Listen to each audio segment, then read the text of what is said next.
Yeah, challenge. Can we expect more Talk Resort press conferences in the near future? Wasn't that fun? A little fresh air this morning. It's good for everybody.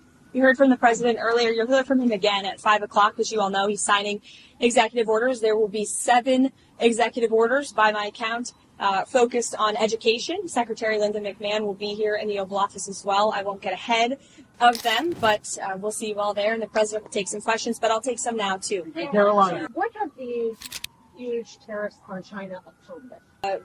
Leverage and ensuring the rest of the world knows that the United States of America is no longer going to be ripped off. President Trump has made that very clear, not just with China, but with almost every single country on the planet.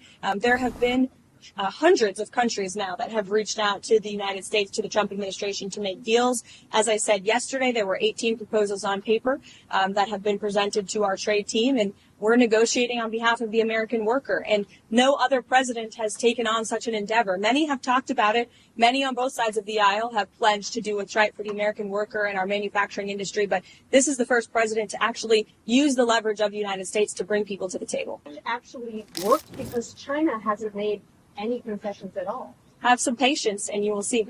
You just heard from President Trump on Truth Social as talking about Zelensky in the Wall Street Journal article that just came out.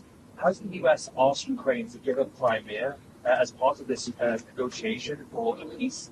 And also, will he meet with Zelensky in Rome this weekend? Well, as President Trump rightfully pointed out in that statement, it was President Obama who gave up Crimea, who allowed Russia to take it over in 2014. And so the president is not asking Ukraine to recognize Crimea. Nobody has asked them to do that. What he is asking is for people to come to the negotiating table recognizing that this has been a brutal war for far too long. And in order to make a good deal, both sides have to walk away a little bit unhappy. And unfortunately, President Zelensky has been trying to litigate this peace negotiation in the press. And that's unacceptable to the president. These should be closed-door negotiations. The president's national security team, his advisors, have exuded significant time, energy, and effort to try to bring this war to an end. The American taxpayer has funded billions of dollars in this effort, and enough is enough. The president's frustrated. His patience is running very thin. He wants to do what's right for the world. He wants to see peace. He wants to see the killing stop. But you need both sides of the war willing to do that. And unfortunately, President Zelensky seems to be moving in the wrong direction. Does the president think that Europeans are doing enough and some countries are spending more in defense, reaching the 2% threshold? So what does the president think about European support for Ukraine? Look, the president has always maintained that Europe always needs to do more, whether it's in the effort to end this war in Russia and Ukraine, whether it is in terms of their spending when it comes to NATO and their own defense spending as well. He's made that clear to them in private and also in public. You've seen it when we've had many different European leaders coming to the White House. We'll have one tomorrow, of course. Norway will be here tomorrow. Caroline, has that conversation with has he threatened to walk away if that is not accepted by him? Not by the end of the day today, but the president has maintained that his frustration is growing and he needs to see this thing come to an end.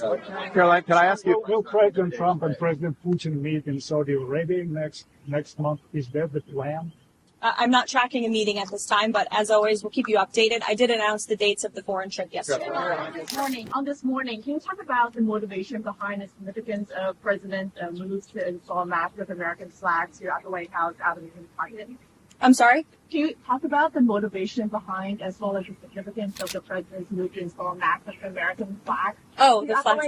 I thought you were referring to the flags we lowered in honor of Pope Francis. Yeah, look, I mean, the president is a real estate developer at heart, and he's always looking for ways to improve the White House complex, not for him, but for future generations, for future presidents. He has some fun ideas for this complex, which we've kept you all apprised of as they have happened and will continue to do. So you can expect to look up, I think, quite soon and see a very big, beautiful American flag, perhaps on the North Lawn and the South Lawn. I think it has yet to be decided. So we'll see you all later. Thanks.